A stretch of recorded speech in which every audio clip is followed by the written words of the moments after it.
पानी को ये झरने से छोड़ा जाता था ऐसे, अपने पैर पानी में चलाती थी। तो एक रानी का ये पूरा हिस्सा हो गया यहाँ से लेकर भूल भुलैया। अगर दुश्मन अंदर जाएगा तो उसको ये पता नहीं चलेगा किस रास्ते से जाएंगे, ऐसे रास्ते बना रखे अंदर। लाइट एंड वेंटिलेशन होगा। ये 16वीं शताब्दी का बाथटब है रानी जी का। तो इसमें रानी नहाती थी, लेकिन बाकी की 11 रानियाँ बाल्टी से काम चलाती थी। आइए अब दूसरी रानी के कमरे में चलते हैं। अब इधर से देखें, 3 रानी इधर थी। सिर्फ इस पार्ट को बनने में 25 वर्ष लगे थे। तो यहाँ पर क्या होते थे, किन्नर खड़े रहते थे। वैसे तो फिल्मों का तो अंबार लगाया है, बहुत सारी फिल्मों की शूटिंग हो रखी है। तो अभी उधर देखा आपने शीश महल, वो सर्दी का निवास हो गया, और वो जय मंदिर ऊपर गर्मी का हो गया। और ये है सुख मंदिर, ये बरसात के समय में। तो एक रानी का ये पूरा हिस्सा हो गया यहाँ से लेकर यहाँ तक। और ये जो सेम आकृति अपने को शीश महल में देखे थे, वही आकृति यहाँ बनी हुई है। और ये जो विंडो है, यहाँ से सेवक सेविकाओं को बुलाने के लिए बना रखा है। तो एक रानी का गया यहाँ से लेकर यहाँ तक। ये है रानी जी की कुर्सी। रानी जी इसके ऊपर बैठ जाती थी। 2 दासी आगे से और 2 पीछे से धक्का देकर जहाँ भी रानी जी को जाना हो लेके जाती थी। इसको थोड़ा टच करो कांच की। हाँ, ये अब दिख जाएगी पूरी ऐसे कैसे। तो ये है आज के ज़माने की ओडी। उस ज़माने में रानी जी के लिए लग्जरी बना रखी है। 400 साल पुरानी गाड़ी है रानी जी की। और ये सामने है, ये झूले डालने के लिए। इसके ऊपर जो पानी की टंकी है, उसमें केवड़ा जल मिलाकर पानी को ये झरने से छोड़ा जाता था ऐसे। जो अभी तो अपने को ये देखो, अभी नए अधिकारी आए तो उन्होंने चालू ही करवा दिया ये काम। और ये जो मार्बल में छेद है, यहाँ से हवा आती थी, वो पानी आता था, खुशबू आती थी, ऐसे रिलैक्स हो जाते थे कि सुख की प्राप्ति हो जाती थी। इसलिए इसका नाम सुख मंदिर, पूरा सुख। और फिर पानी बहकर बाहर आता था। पहले ये नहीं होती थी, खुला। अब ऊपर जो 4 कुंदे हैं, वहाँ पर झूला डाल दिया जाता था। झूले पर रानी जी बैठ के ऐसे झूला झूलती थी, अपने पैर पानी में चलाती थी, और ऐसा महसूस करती थी कि नदी के किनारे झूल रही हो, क्योंकि उनको बाहर जाना अलाउ नहीं था। इसलिए महाराज ने इधर ही बना दिया कि madam enjoy here, if you are happy then everybody happy. तो इधर का ये सब महाराज का हो गया। अब ये दूसरी रानी का, ये पुराना दरवाज़ा है जो ये बचा हुआ है, बाकी को तो तोड़ दिया लोगों ने। तो इसके ऊपर जो डिज़ाइन बनाई है, ये वाइट वाली, ये हाथी दांत की डिज़ाइन है। वो डिज़ाइन सेम है जो गार्डन की क्यारियाँ बनी हुई है, जो क्यारियों का पैटर्न है, ऐसी डिज़ाइनें हैं। तो ये पुराना है, पुराना दरवाज़ा चंदन की लकड़ी का बना हुआ है, और हाथी दांत की डिज़ाइन। ये है लावारेंट, अंग्रेजी में बोलते हैं लावारेंट, और हिंदी में भूल भुलैया। तो इसके अंदर जैसे राज परिवार पूरा आ गया और किसी ने हमला कर दिया, तो पूरा राज परिवार यहाँ से निकल के ऊपर वाला जो किला है, जयगढ़ का किला, वहाँ तक जा रही है ये सुरंग। तो अंदर जाएगा, तो अगर दुश्मन अंदर जाएगा तो उसको ये पता नहीं चलेगा किस रास्ते से जाएंगे, ऐसे रास्ते बना रखे हैं अंदर। तो इसलिए इसका नाम भूल भुलैया है। तो दुश्मन तो आगे जाएगा नहीं, रॉयल फैमिली चली जाएगी। तो ये कवर होता था पहले, पता नहीं रहता था कि इधर रास्ता भी है, और अगर उसने ढूंढ लिया तो फिर अंदर ट्रैप हो जाता था। यहाँ से महारानी जी आती थी, और महारानी जी को कोई देखे नहीं, इसलिए ऐसा डिज़ाइन ये तिरछा कर दिया। लाइट एंड वेंटिलेशन होगा, लेकिन कोई देखेगा नहीं। और ये सेम प्लास्टर है जो मैंने बताया था शुरू में, चूने का। और यहाँ पर दिए जलते थे। अभी तो कलयुग के दिए आ गए, पहले नेचुरल तेल के दिए जलते थे यहाँ पे। अब अपन चल रहे हैं राजा मान सिंह जी के महल में। ये जयसिंह जी का आ गया। 5 महाराजे, 5 ने अपना अपना योगदान दिया है बनाने में। तो राजा मान सिंह जी ने 16वीं शताब्दी में ये वाला बनाया था, जिसमें अपना चल रहे हैं। आ जाइए। और यहाँ पर हवा भी महसूस करते हैं, लेकिन लोग आगे निकल गए, वो नया वेंटिलेशन चलती रहती है। तो ये राजा मान सिंह जी का महल है पूरा। राजा मान सिंह जी के 12 रानियाँ थी, और हर रानी के लिए अलग अलग बना रखा था। जैसे ये जो बाहर का और ये अंदर का, ये सारा एरिया एक रानी का हो गया। सेम ऐसे 12 रानियों के 12 महल बनाया, और सेम ऐसा महाराज ने अपने लिए ऊपर बना रखा है। तो महाराज नीचे आएंगे इस रानी के पास, बाकी की 11 रानियों को पता ही नहीं चलेगा कहाँ है, किस रानी जी के साथ है। अगर पता चल गया तो लेने के देने बनने के खतरे बने रहते थे, क्योंकि महारानियाँ भी राजाओं की बेटियाँ होती थी, राजकुमारियाँ। और ये उनका विंटर रूम है, अंदर से देखते हैं काम चल रहा है क्या।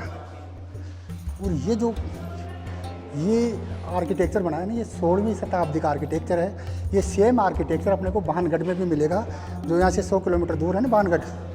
वो राजा मान सिंह जी के भाई माधो सिंह जी ने बसाया था।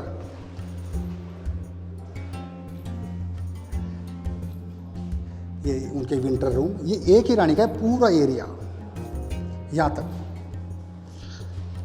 अब इसका इतना बड़ा इसलिए दे दिया क्योंकि ये पटरानी थी, मैन क्वीन। वो मैन क्वीन का बेटा आगे का राजा बनता था, इसलिए उसके लिए सुविधा होती थी। अगर इस रानी के एक और बेटा हो गया तो वो फिर गांव में जाकर ठाकुर बनता था, टैक्स कलेक्ट करने का काम होता था उनका।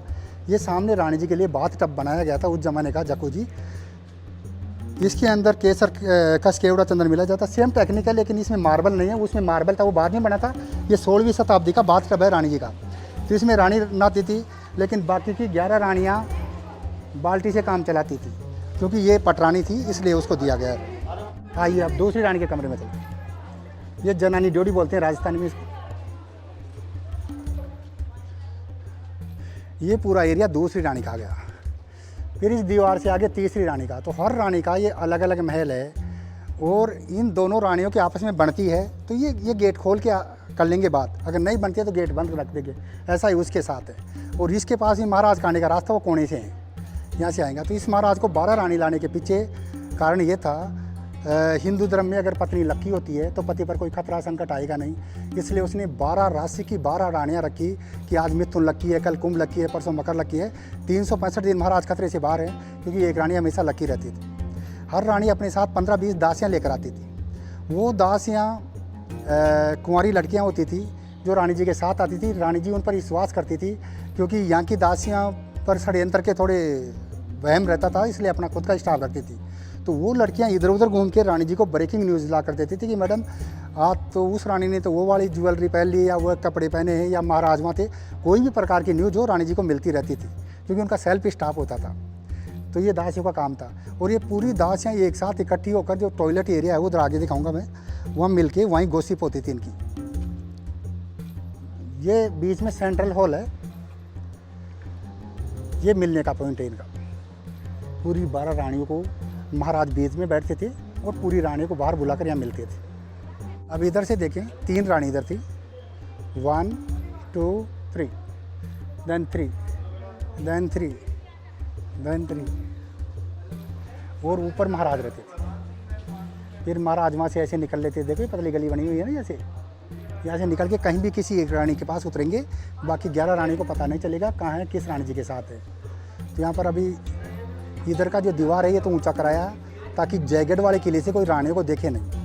इधर का नीचा है।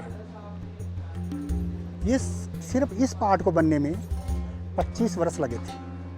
महाराजा मान सिंह जी ने शुरुआत की 1589 से, और ये कंप्लीट हुआ था 1614। 25 साल लगे थे। पहले क्या था, पत्थरों को जोड़ने के लिए ऐसे छेद करते थे, फिर छेद से ये क्लिप लगाते थे। अभी ज़्यादातर क्लिपें चली गई, क्योंकि जंग लग जाती है ना, जंग की वजह से चली गई। तो अभी थोड़ी रिस्की भी हो गया। इसके नीचे पानी का टंकी है, जो बरसात का पानी इकट्ठा होता है ना, वो नीचे रेन हार्वेस्टिंग टैंक। तो यहाँ से अगर आप थोड़ा सा जूम करेंगे, आपको पानी में आपकी परछाई दिखाई देगी। इसमें आ गए, देखो जाली की छाया दिख रही है अंदर। ये पानी का टंकी। पहले तो क्या था, अपन नीचे जाकर देख के आते थे, लेकिन आजकल वही छपरी लोग आने लगे थे, इसलिए गवर्नमेंट ने बंदी कर दिया, क्योंकि कोई गिर जाए कर जाए तो एक्सीडेंट होने का ज़्यादा खतरे थे। यहाँ पर हर जगह पेंटिंगें होती थी, लेकिन उनको स्क्रैच करके अभी रिस्टोरेशन हो रहा है। ये जो लाल लाल बना रखा है, इसमें जो पेंटिंग बनी है ये सब नहीं है, लेकिन उसी तरीके से बना रहे जो पुरानी हुआ करती थी। और ये पूरा चूने का है, क्योंकि बरसात का पानी और चूने में दोनों में मिलकर कार्बन बन जाती है, तो इसलिए काली पड़ जाती है दीवारें। इसलिए इन दीवारों को अभी वाइट वॉश किया जा रहा है, पूरा नया बना दिया जाएगा। ये काम चलवा दिया है। ये वॉच टावर होते थे, ये 6 हैं। तो यहाँ पर क्या होते थे, किन्नर खड़े रहते थे। अभी महाराज का मन किया कि चलो मिल के आते हैं, किसी महारानी जी थे, तो वो फिर अपने सूचना भेजते थे इन किन्नरों के पास कि भैया आ रहे हैं। तो फिर किन्नर वहाँ से आवाज़ लगाते थे, महाराज पधार रहे हैं। तो रानी ऐसे बाहर जो ये लोग खड़े ना, ऐसे कोर्टयार्ड में, वो सब अंदर बैठ जाती थी, देखती नहीं थी कि महाराज आ रहे हैं। फिर महाराज अपने आप डिसाइड करते थे कि कहाँ जाना है, किधर मिलना है, तो किसी एक में उतर जाते थे वो। ये उनका पूरा सेंसिटिव एरिया है, केवल एक मेल अलाउ था, वो महाराज थे, बाकी जेंट्स नहीं आ सकते थे। और ये फिल्म की शूटिंग के जोधा अकबर फिल्म के अंदर यहाँ ऋतिक और ऐश्वर्या को तलवारबाजी करते हुए दिखाया गया था इस एरिया में। जब वो सोनू सूद के साथ लड़ रही होती है तो वहाँ से ऋतिक देखता है, फिर ऋतिक उतर के ऋतिक और ऐश्वर्या राय दोनों लड़ते हैं, तो वो सीन यहाँ फिल्माया गया था। इसमें 2008 में हुई थी ये जोधा अकबर की शूटिंग। वैसे तो फिल्मों का तो अंबार लगाया है, बहुत सारी फिल्मों की शूटिंग हो रखी है। अभी इसी जगह वो के गई थी, साउथ की फिल्म थी बांद्रा।